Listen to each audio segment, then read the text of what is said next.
ಯಡಿಯೂರಪ್ಪನವರ ವಿಚಾರ ನಿನ್ನೆ ನನಗೆ ನನ್ನ ಬಿಜೆಪಿ ಅಧ್ಯಕ್ಷ ಭ್ರಷ್ಟಾಚಾರದ ಪಿತಾಮಹ ಅಂತ ಹೇಳ್ತಾರೆ ಮಿಸ್ಟರ್ ವಿಜೇಂದ್ರ, ನಿಮ್ಮ ತಂದೆ ಯಾಕೆ ರಾಜೀನಾಮೆ ಕೊಟ್ಟರು, ಏನ್ ತಪ್ಪು ಮಾಡಿದ್ರು, ಯಾಕೆ ಬಿಜೆಪಿಯವರು ರಾಜೀನಾಮೆ ಕೊಡಿಸಿದ್ರು, ಯಾಕೆ ವಿಧಾನಸೌಧದಿಂದ ಕಣ್ಣಲ್ಲಿ ನೀರಾಕಿ ರಾಜೀನಾಮೆ ತೆಗೆದುಕೊಂಡವರು, ಇದನ್ನ ನೀವು ಹೇಳಬೇಕು. ಹಿಂದೆ ಯಡಿಯೂರಪ್ಪನವರು ರಾಜೀನಾಮೆ ಕೊಟ್ಟು ಜೈಲಿಗೆ ಹೋಗಿದ್ರಲ್ಲ, ಏನು ಇದೇ ಗವರ್ನರ್ ಸ್ಯಾಂಕ್ಷನ್ ಮಾಡಿದ್ರಲ್ಲ, ಯಾರು ಸ್ಯಾಂಕ್ಷನ್ ಮಾಡಿದ್ರು, ಯಾರು ಯಡಿಯೂರಪ್ಪನವರು ಜೈಲಿಗೆ ಹೋಗೋಕೆ, ಯಾರು ಯಡಿಯೂರಪ್ಪನವರು ಜೈಲಿಗೆ ಹೋಗೋಕೆ ಕಾರಣಕರ್ತರಾದಂತಹ ಜನತಾದಳದವರು, ಅದಕ್ಕೂ ಕೂಡ ನೀವು ಉತ್ತರವನ್ನು ಕೊಡಬೇಕು. ಬಿಜೆಪಿಯವರು ಪಾದಯಾತ್ರೆ ಮಾಡೋದಲ್ಲ. ಇನ್ನೊಂದು ಪ್ರಶ್ನೆ ಕೇಳಲಿಕ್ಕೆ ನಾನು ಬಯಸ್ತಾ ಇದ್ದೇನೆ ನಮ್ಮ ಬಿಜೆಪಿಯ ಸ್ನೇಹಿತರಿಗೆ.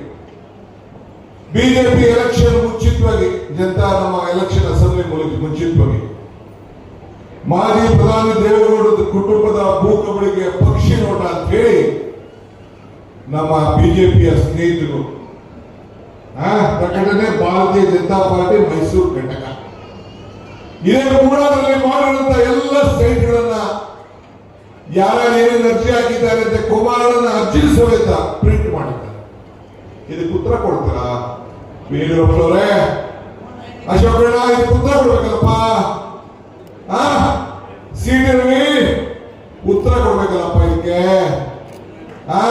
ನಾರಾಯಣ ಸ್ವಾಮಿ, ನಿಮ್ಮ ಪಕ್ಷ ಏನು ನೀವು ಪ್ರಕಟಣೆ ಮಾಡಿದ್ದೀರಿ, ಇದು ಏನು ಅಂತ ಸ್ವಲ್ಪ ವಿರೋಧವನ್ನ ಬಿಚ್ಚಿರ್ಬೇಕಲ್ಲ. ಸಿದ್ದರಾಮಯ್ಯ ಅವರ ವಿಚಾರದಲ್ಲಿ, ಅವರ ಧರ್ಮಪತ್ನಿ ವಿಚಾರದಲ್ಲಿ, ಅವರ ಸೋದರ ಕೊಟ್ಟಂತ ಅಷ್ಟ ಕುಂಕುಮದ ಜಮೀನು ವಿಚಾರದಲ್ಲಿ ಏನು ಅಕ್ರಮ ಏನಾದ್ರು ನಡೆದಿದ್ಯಾ? ಸರ್ಕಾರಿ ಜಮೀನು ಹೋಗಿದ್ರ, ಅಕ್ರಮವಾಗಿ ಮಂಜೂರಾತಿಯನ್ನು ಮಾಡಿಕೊಂಡಿದ್ರ, ತನ್ನ ಜಮೀನನ್ನ ಮೂಡಲವರು ಅಕ್ರಮವಾಗಿ ಪಡ್ಕೊಂಡೋದಕ್ಕೆ ಒಂದಷ್ಟು ಸೈಟ್ ಅನ್ನ ಪಡ್ಕೊಂಡಿದ್ದಾರೆ. ತಪ್ಪೇನಿದೆ?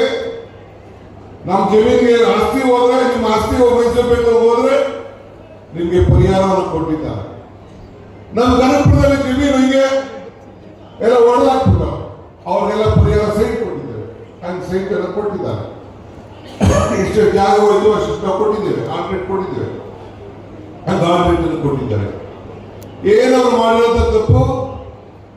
ನೀವೇ ಅಧಿಕಾರದಲ್ಲಿದ್ದಾಗ, ನಿಮ್ಮ ಸರ್ಕಾರ ಅಧಿಕಾರದಲ್ಲಿದ್ದಾಗ, ಬೊಮ್ಮಾಯಿ ರಾಜ್ಯದ ಮುಖ್ಯಮಂತ್ರಿ ಆಗಿದ್ದಾಗ ನೀವು ಸೈಟ್ ಕೊಟ್ಬಿಟ್ಟು, ಬೈತಿ ಬಸವರಾಜು ಮಂತ್ರಿ ಆಗಿದ್ದಾಗ ಸೈಟ್ ಕೊಟ್ಬಿಟ್ಟು, ಈಗೇನು ಬೈತಿ ಸುರೇಶ್ ಕೊಟ್ಟಿದ್ರ, ಯಡಿಯೂರಪ್ಪನವರು ಸೈಟ್ ಹಾಕಿದ್ರ, ಇಲ್ಲ ಸಿದ್ದರಾಮಯ್ಯ ಸೈಟ್ ಹಾಕಿದ್ರ?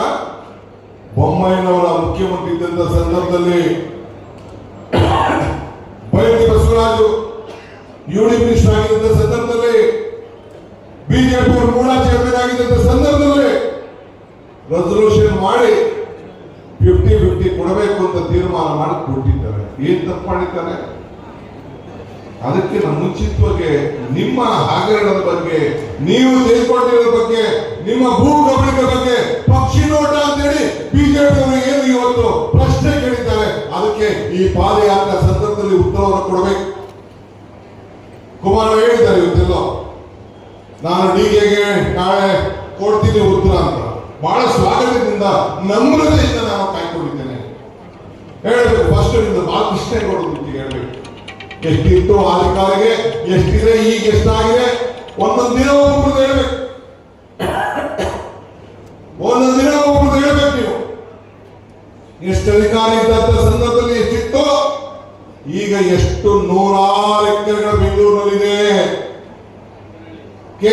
ಆಮೇಲೆ ಮಾತಾಡೋಣ. ಲಾಸ್ಟ್ ಅಲ್ಲಿ ಬೆಂಗಳೂರಿನಲ್ಲಿ ಏರ್ಪೋರ್ಟ್, ಚಿಕ್ಕುಪ್ಪಿ, ದೊಡ್ಡಕುಪ್ಪಿ, ಕನಕಪುರ ರೋಡು, ನಿರ್ಮಲ ರೋಡು, ಅಲ್ಲಿ ದೇವರಳ್ಳಿ, ಇಲ್ಲಿ ಕುಂಬಳೂರು ಪಕ್ಕ ಎಲ್ಲ ಎಷ್ಟೆಷ್ಟಿದೆ ಅಂತೇಳಿ ಮಾತಾಡಬೇಕು.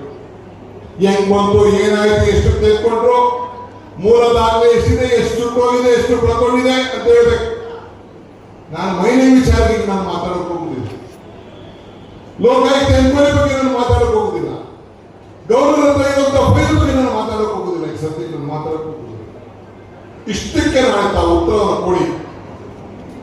ಜನತೆ ಕೊಡಬೇಕಿದೆ, ನನಗಲ್ಲ, ಈ ರಾಜ್ಯದ ಜನತೆ ಕೊಡಬೇಕು. ಬಿಜೆಪಿ ಸ್ವಾಮಿಯವರು ಶಾಸಕರಾಗಿದ್ದಂತ ಬಿಜೆಪಿ ಮಾಜಿ ಮಂತ್ರಿಗಳು ಅವರು ಕೂಡ ವಿಧಾನ ಪರಿಷತ್ನಲ್ಲಿ ಪ್ರಶ್ನೆ ಕೇಳಿದ್ರು. ಆ ದಾಖಲೆಯನ್ನು ತಿಳಿದ ರೇವಣ್ಣವರಿಗೆ ಕೊಟ್ಟರು, ನನಗೆ ಎಲ್ಲೂ ಕೂಡ ಇದೆ. ನಾನು ಯಾಕೆ ಇವನ್ನೆಲ್ಲ ನಾನು ಮಾತಾಡ್ತಾ ಇದ್ದೀನಿ ಅಂತಂದ್ರೆ, ನೀರು ಗ್ಲಾಸ್ ಹೌಸಲ್ಲಿದ್ದೀರಿ. ಬಿಜೆಪಿಯವರು ಎಲ್ಲ ಬ್ರಹ್ಮಾಂಡ ಭ್ರಷ್ಟಾಚಾರಕ್ಕೆ ಪಿತಾಮಹ ಬಿಜೆಪಿಯವರೇ ಹೊರತು ಈ ಕಾಂಗ್ರೆಸ್ ಪಾರ್ಟಿ ಅಲ್ಲ ಅನ್ನೋ ಮಾತನ್ನ ಈ ಸಂದರ್ಭ ಹೇಳಲಿಕ್ಕೆ ನಾನು ಬಯಸ್ತಾ ಇದ್ದೇನೆ. ನಿಮ್ಮ ಮೈಸೂರು ಕಾಂಗ್ರೆಸ್ ಬಿಜೆಪಿ ಘಟಕದ ಕಾಂಗ್ರೆಸ್ ನಿಮ್ಮ ಪ್ರಶ್ನೆ ಎತ್ತಾಳ ಪ್ರಶ್ನೆ, ಪೇಪರ್ ಅಡ್ವರ್ಟೈಸ್ಮೆಂಟ್ ಪಾಂಪ್ಲೆಟ್ ಅಲ್ಲ, ಪೇಪರ್ ಅಡ್ವರ್ಟೈಸ್ಮೆಂಟ್ ಎತ್ತಾಳ ಸ್ಟೇಟ್ಮೆಂಟ್ ಏನು ಈ ಒಂದು ಆರೋಪಕ್ಕೆ ಸಾಬೀತಾಗಿರುವಂತ PSC ಹಗರಣ, ಇದಕ್ಕೆ ಯಾರ ಕಾರಣ, ಏನ್ ಕಾರಣ ಅನ್ನೋದನ್ನ ಉತ್ತರವನ್ನ ನಾವು ಕೊಟ್ಟು ತಾವು ಹೆಜ್ಜೆ ಹಾಕ್ಬೇಕು. ಕಾವೇರಿ ನೀರು ಹೆಜ್ಜೆ ಹಾಕಲಿಲ್ಲ ನೀವು, ಮೇಕೆದಾಟು ಬೆಂಬಲ ಕೊಡಲಿಲ್ಲ ನೀವು, ಈ ರೈತರ ಬದುಕನ್ನು ಹಸನು ಮಾಡಲಿಲ್ಲ ನೀವು, ನಮ್ಮ ಜನರಿಗೆ ಉದ್ಯೋಗ ಕೊಡಲಿಲ್ಲ. ಮಂತ್ರಿ ಆಗಿದ್ದೀರಿ, ಬಹಳ ಸಂತೋಷ. ಕುಮಾರಣ್ಣ ಮಂಡ್ಯದಲ್ಲಿ ಒಂದು 10,000 ಜನಕ್ಕೆ ಕೆಲಸ ಕೊಡಿಸುವಂತ ಫ್ಯಾಕ್ಟ್ರಿ ಮಾಡ್ತೀನಿ ಅಂತ ಹೇಳ್ತೀವಿ, ಬಹಳ ಸಂತೋಷ. ಹಾಸನದಲ್ಲೂ ಫ್ಯಾಕ್ಟ್ರಿ ಮಾಡ್ತೀನಿ ಅಂತ ಹೇಳಿದ್ರೆ ಬಹಳ ಸಂತೋಷ. ಎಲ್ಲ ತರ ಸಹಕಾರ ಕೊಡಲಿಕ್ಕೆ ಕಾಂಗ್ರೆಸ್ ಸರ್ಕಾರ ಬದ್ಧವಾಗಿದೆ. ತಾವು ಮಾಡಿ ಜನರಿಗೆ ಉದ್ಯೋಗ ಕೊಡಿ, ಜನರ ಋಣ ತೀರಿಸಿ. ಖಾಲಿ ಮಾತಾಡಕ್ ಹೋಗ್ಬೇಡಿ, ಖಾಲಿ ಮಾತಾಡಕ್ಕೆ. ಪಾಪ ಇಲ್ಲಿ ಬಂದೆ, ನಾನು ಮೊನ್ನೆ ಚೇರ್ಪಟ್ಟಕ್ಕೆ ಹೋಗಿದ್ದೆ. 22,000 ಜನ ಅರ್ಜಿಗಳನ್ನ ಕೊಟ್ಟಿದ್ದಾರೆ. ಇಲ್ಲಿ ಇಕ್ಬಾಲ್ ಹುಸೇನ್ ಕೇಳ್ತೀರಿ, ನಿನ್ನ ಅವಧಿಯಲ್ಲಿ ಕೂಡಲೇ ಈ ಬಡವರಿಗೆ ಸೈಟ್ ಅಂತ ಕೆಲಸ 20 ವರ್ಷದಿಂದ ಆಗಿಲ್ಲ, ಆ ಕೆಲಸವನ್ನು ನೀವು ಮಾಡಬೇಕು ಅಂತ ಹೇಳಿ ಇವತ್ತು ನಾನು ಸಭೆಗೆ ಆದೇಶವನ್ನ ಮುಖ್ಯಮಂತ್ರಿಗಳು ನಾನು ಸೇರಿಸಿಕೊಂಡಿದ್ದೇವೆ. ಇದಕ್ಕೆಲ್ಲ ಕೂಡ ಸಿದ್ಧತೆಗಳು ನಡೀತಾ ಇದೆ. ಡೆವಲಪ್ಮೆಂಟ್ ವಿಚಾರ, ಬೇರೆ ವಿಚಾರ ಮೇಲೆ ಮಾತಾಡ್ತೀನಿ. ನಿಮ್ಮ ಮೇಲೆ ಅಭಿಮಾನ ಇಟ್ಟು ಎಲ್ಲ ನನ್ನ ಮಂತ್ರಿ ಸಹೋದ್ಯೋಗಿಗಳೆಲ್ಲ ಬಂದಿದ್ದಾರೆ, ನಮ್ಮ ಶಾಸಕರು ಬಂದಿದ್ದಾರೆ, ನಮ್ಮ ಪದಾಧಿಕಾರಿಗಳು ಬಂದಿದ್ದಾರೆ, ನೀವೆಲ್ಲ ಬಂದಿದ್ದೀರಿ. ನಾನು ಬರ್ಬೇಕಾದ್ರೆ ಮಧ್ಯದಲ್ಲಿ ಮಳೆ, ವಿಪರೀತ ಮಳೆ ಮಧ್ಯದಲ್ಲಿ, ಇಲ್ಲಿ ಒಂದು 10 ಕಿಲೋಮೀಟರ್ ಬಿಡದಿ ಹತ್ರ ಮಳೆ. ಏನಪ್ಪ ಸಭೆ ಮುಂದುವರಿಸಿ ನೋಡಿತ್ತು, ನಮ್ಮ ಗಾಡಿನೇ ಓಡಿಸೋಕೆ ಆಗ್ತಿದ್ರು. ಹೆಂಗೋ ನಾನು ಬಂದೆ, ಎಲ್ಲ ಹಾಕಿದ್ದಾರೆ, ತೊಂದರೆ ಇಲ್ಲ. ಆದ್ರೂ ಕೂಡ ಇಷ್ಟು ದೊಡ್ಡ ಸಂಖ್ಯೆಯಲ್ಲಿ ತಾವೆಲ್ಲ ಬಂದು ಈ ಒಂದು ಆಂದೋಲನಕ್ಕೆ ಉತ್ತರವನ್ನ ಕೇಳಲಿಕ್ಕೆ ತಾವೆಲ್ಲ ಬಂದು ಕಾಂಗ್ರೆಸ್ ಪಕ್ಷಕ್ಕೆ ಶಕ್ತಿಯನ್ನು ಕೊಟ್ಟಿದ್ದೀರಿ. ಈ ದೇಶಕ್ಕೆ ಸ್ವಾತಂತ್ರ್ಯ ಕೊಟ್ಟಂತ ಪಕ್ಷ ನಿಮ್ಮ ಜೊತೆ ನಿಮ್ಮ ಬದುಕಿನಲ್ಲಿ ಇರ್ತದೆ. 5 ಗ್ಯಾರಂಟಿ ಮಾತು ಕೊಟ್ಟು ನುಡಿದಂತೆ ನಡೆದಿದ್ದೇವೆ.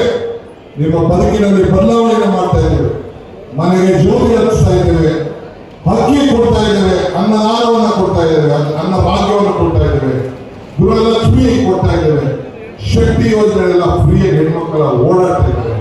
ಇಂಥದ್ದು ಒಂದು ಕಾರ್ಯಕ್ರಮ ಬಿಜೆಪಿ ಮಾಡಿದ್ರಿ